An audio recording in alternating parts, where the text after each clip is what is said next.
Hi, I'm Ethan Whitaker. It's January 13th, 2024.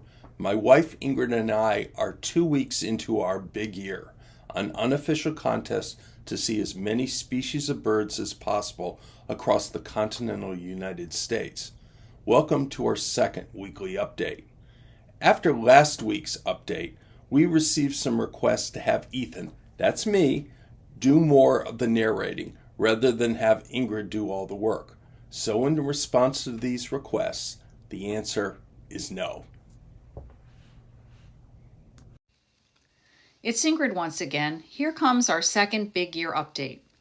This week was spent entirely in our home state of Maine trying to pick up all of our winter birds before we leave tomorrow for Minnesota. Unfortunately, we've been hit by 3 nasty storms this week. As a matter of fact, we are expecting another storm today. The week began with a tip about a very difficult to find bird in a remote agricultural field 2.5 hours from our house. The bird is so sensitive to human interaction that we have been asked to keep its identity secret. So for the sake of this update, we'll call it Tweety. We jumped in the car, and after 2.5 hours of Ethan singing Wagon Wheel and other favorites, we began a very slow drive up and down and back again looking for Tweety. We searched power lines, checked trees, stopped and walked around periodically. Finally, after an hour and a half of searching, covering more than 9 miles, we saw a little bird fly across the road. Our first horned lark of the year, but not Tweety. We decided to cut our losses and drive 90 minutes to the coast to see if the hepatic tanager I saw on a residential feeder last December was still there, and it was. We expect to see a hepatic tanager when we visit Arizona in the spring, but it is remarkable that this warm weather bird, the first one ever seen in New England, was surviving a Maine winter.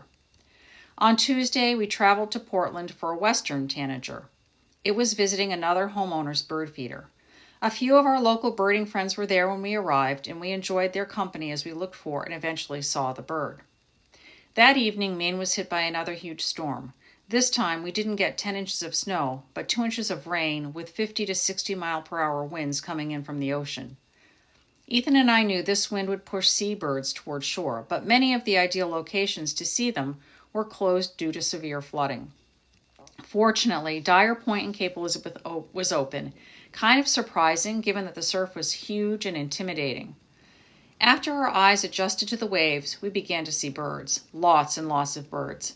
Some navigating the rough waters, many more wheeling in the air.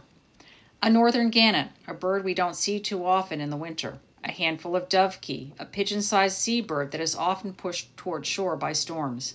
A couple razorbills, which looks like a football with wings. And a half-dozen black-legged kittiwakes, an uncommon gull. When all these birds started appearing, we posted the info on a birding chat board, and our birding friends showed up within minutes. That was fun.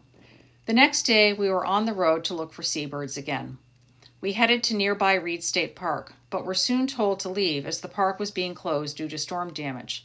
No idea when Reed will reopen. Suffice it to say, the road and property damage across the state has been intense and extensive. Bitterford Pool, East Point Sanctuary, was open, and a friend let us know that she had seen a male king eider, so we turned our car south and spent 90 minutes staring out to sea looking for this most beautiful of ducks. We had numerous brief glimpses of the hard-to-find thick-billed murre appearing and disappearing in the storm-enhanced surf, but we never found the king. On Friday, we spent 2 hours birding in our neighborhood and picked up 3 new birds for the year. Golden-crowned kinglets foraging with a flock of chickadees and some pines along our road, a pine warbler doing the same but further along the way, and a Carolina wren. After returning home, a birder friend in southern Maine texted to let us know that she had just seen the king eider close to shore in the same location where we had searched for it yesterday. And she had a stunning photo of him. Now we had a dilemma on our hands.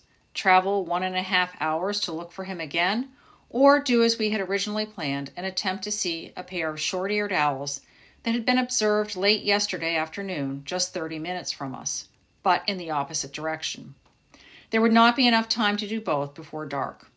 We chose the owls, and they rewarded us mightily. We joined a young birder who was already there and watched and waited. Suddenly, Ethan spotted one flying in the distance and then found where it landed on the ground. It took wing again and was joined by the second owl as they searched for and plunged at prey. For the next half hour, as the sun sank slowly below the horizon, the three of us watched in awe as these breathtaking creatures floated moth-like over a rolling farm field. Truly magical. When we drew up our big year plan, we created a list of winter birds that we wanted to get in Maine before we head south toward Florida and Texas. We've been pretty successful ticking off all of them, with a couple of exceptions. After 13 days of birding primarily in Maine, we sit at 107 birds for the year. Tomorrow, we fly to Minneapolis and drive north to the Sax-Zim Bog, a premier location for owls and boreal songbirds. Our primary target bird in Minnesota is the charismatic great gray owl, one of the few birds that I've seen that Ethan has not. The Sax-Zim Bog is quite remote. On Tuesday, the wind chill factor at the bog is predicted to be 23 degrees below zero. Yes, Ethan and I truly are out of our minds.